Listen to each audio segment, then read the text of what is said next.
Hello guys, ito pala ako sa aming ginawang kulungan ng kambingan namin ni Uncle. Yan ang aming kambing. Binigyan nga natin siya ng pagkain kanina. Yan ang kanyang kubo. Yan. Yan naman ang ating gulay. Mga talong. At may mga bago tayong sitaw.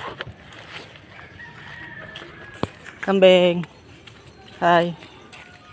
Yun, ang iba kumakain na. Yan ang kubo niya. Nalagyan ko ng tanner bag. Bilang extension yung sa kanyang kubo. 5 silang kambing, 4 na buntis. Yan. Yan. Napakain lang sila araw-araw kasi hindi pa sila sanay sa tali. Yan, nililigaw natin siya. Yan muna. Yan, nakikita nyo buntis siya.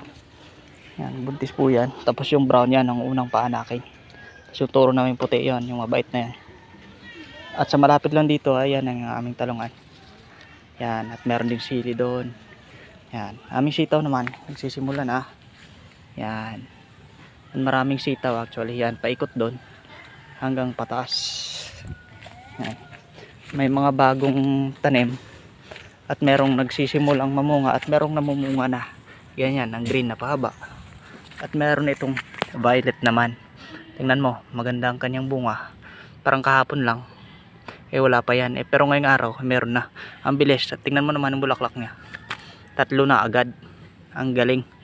Pasalamat ako sa Diyos dahil kahit paano sa mga tanim na yan ay nakakatulong pang gulay. Yan, merong puting klase. Meron akong bagong tanim mga sitaw. Yan, kanina lang po yan. Yan.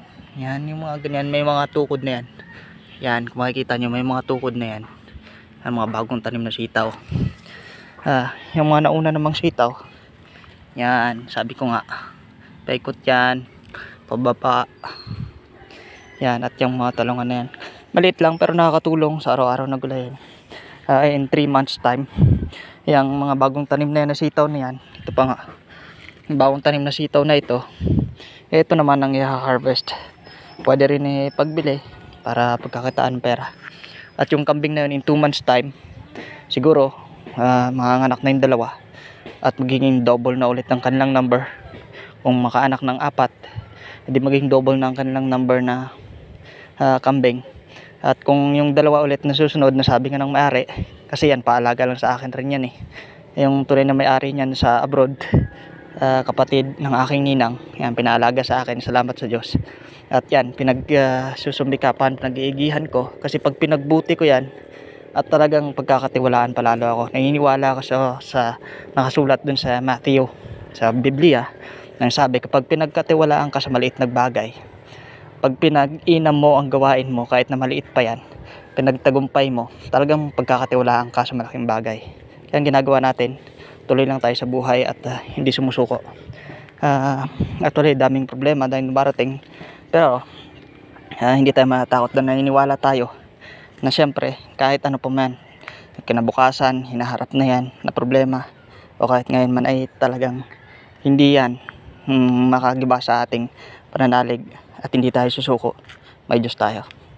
Yan lang, share ko lang yan pakita ko to sa aking inay kasi gusto niya rin makita at para rin na makita niya na meron siyang anak sa malayo nagsusumikap mabuhay, 'di ba? Na kahit na ang buhay sa malayo ay malayo sa pamilya nga, pero at least pag nakikita niyang masaya ganito ang buhay, syempre nagiging masaya siya na meron siyang anak na nagsusumikap sa malayo. Yan, at hindi masyadong nahihirapan dahil pinagbubuti ang gawa niya araw-araw. Salamat sa Diyos. Amen.